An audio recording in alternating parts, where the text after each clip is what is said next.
നമസ്കാരം. പ്രധാനമന്ത്രി നരേന്ദ്രമോദിയുടെ കന്യാകുമാരിയിലെ ധ്യാനം ഇന്ന് രണ്ടാം ദിവസത്തിലേക്ക് കടന്നിരിക്കുകയാണ്. കനത്ത സുരക്ഷാ ക്രമീകരണങ്ങളോടുകൂടിയാണ് വിവേകാനന്ദ പാറയിലെ ധ്യാന മണ്ഡപത്തിൽ പ്രധാനമന്ത്രിയുടെ ധ്യാനം നടക്കുന്നത്. കഴിഞ്ഞ ദിവസം കന്യാകുമാരി ഭഗവതി അമ്മൻ ക്ഷേത്രത്തിലെ ദർശനത്തിനും തിരുവള്ളൂർ പ്രതിമയിലെ പുഷ്പാർച്ചനയ്ക്കും ശേഷമാണ് ധ്യാനം ആരംഭിച്ചത്. നാളെ വൈകുന്നേരത്തോടെ ധ്യാനം അവസാനിപ്പിച്ച് മോദി വാരണാസിയിലേക്ക് മടങ്ങും.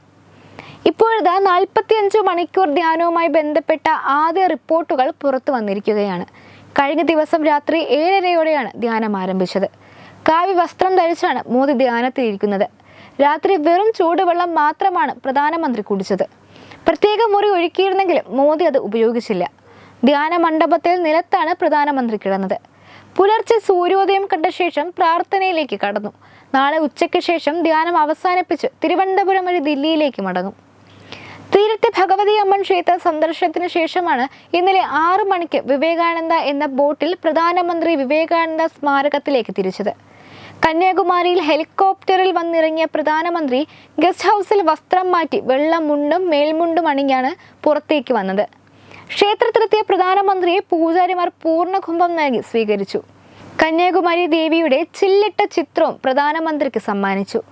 ബോട്ടിൽ നിന്നിറങ്ങിയ സ്മാരകത്തിന്റെ പടവുകൾ കയറി ധ്യാന മണ്ഡപത്തെ വലം വെച്ച ശേഷം അല്പനേരം പ്രാർത്ഥനയിൽ മുഴുകിയ പ്രധാനമന്ത്രി 7 മണിയോടെ താൽക്കാലിക പാലത്തിലൂടെ നടന്ന് സമീപത്തെ തിരുവള്ളൂർ പ്രതിമയ്ക്ക് മുന്നിലെത്തി പുഷ്പാർച്ചന നടത്തി.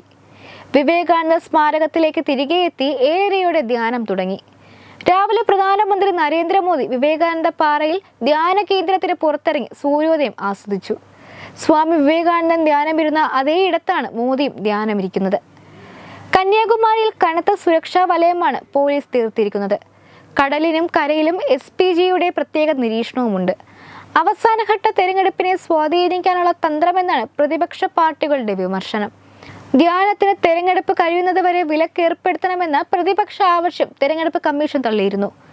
ധ്യാനമിരിക്കുന്നത് തെരഞ്ഞെടുപ്പ് പ്രചാരണത്തിന്റെ ഭാഗമായി കാണാനാവില്ലെന്നാണ് കമ്മീഷന്റെ നിലപാട്. മോദിയുടെ ധ്യാനം പെരുമാറ്റച്ചട്ട ലംഘനമല്ലെന്നും കമ്മീഷൻ വ്യക്തമാക്കിയിരുന്നു. സ്വാമി വിവേകാനന്ദൻ 131 വർഷം മുമ്പ് അമേരിക്കയിലേക്ക് പുറപ്പെടും മുമ്പ് ധ്യാനത്തിൽ ലയിച്ച ശ്രീപാദ പാറയ്ക്ക് സമീപമുള്ള പാറയിലെ മണ്ഡപത്തിലാണ് മോദിയുടെ ധ്യാനം. അവസാനഘട്ട തെരഞ്ഞെടുപ്പിന്റെ പ്രചാരണം പൂർത്തിയാക്കി ഇന്നലെ വൈകിട്ട് 4:20 വ്യോമസേനാ വിമാനത്തിൽ തിരുവനന്തപുരം വിമാനത്താവളത്തിൽ ഇറങ്ങിയ മോദി 4:55 കന്യാകുമാരിയിലേക്ക് ഹെലികോപ്റ്ററിൽ പുറപ്പെട്ടു. 5:25 കന്യാകുമാരി സർക്കാർ ഗസ്റ്റ് ഹൗസിന് സമീപത്തെ ഹെലിപാഡിൽ ഇറങ്ങി. ഗസ്റ്റ് ഹൗസിൽ പോയി ധോത്തിയും ഷോളും അണിഞ്ഞ് ത്രിവേണി സംഗമത്തിനടുത്തുള്ള ഭഗവതി അമ്മൻ കോവിലെത്തി. പൂജാരി തളികയും ആരതിയുമായി സ്വീകരിച്ചു. പൂജയും അർച്ചനയും നടത്തിയ മോദിക്ക് ക്ഷേത്ര അധികൃതർ ദേവിയുടെ ചിത്രം സമ്മാനിച്ചു. പിന്നീട് സുരക്ഷാ ബോട്ടുകളിൽ വിവേകാനന്ദ പാറയിലേക്ക് എത്തി. സന്ധ്യാവന്ദനത്തിന് ശേഷം ധ്യാനം തുടങ്ങി. അവസാനഘട്ട വോട്ടെടുപ്പ് നടക്കുന്ന ജൂൺ 1 വൈകിട്ട് 3:15 ധ്യാനം സമാപിക്കും. വെബ് ഡെസ്ക് തത്വമൈ ന്യൂസ്.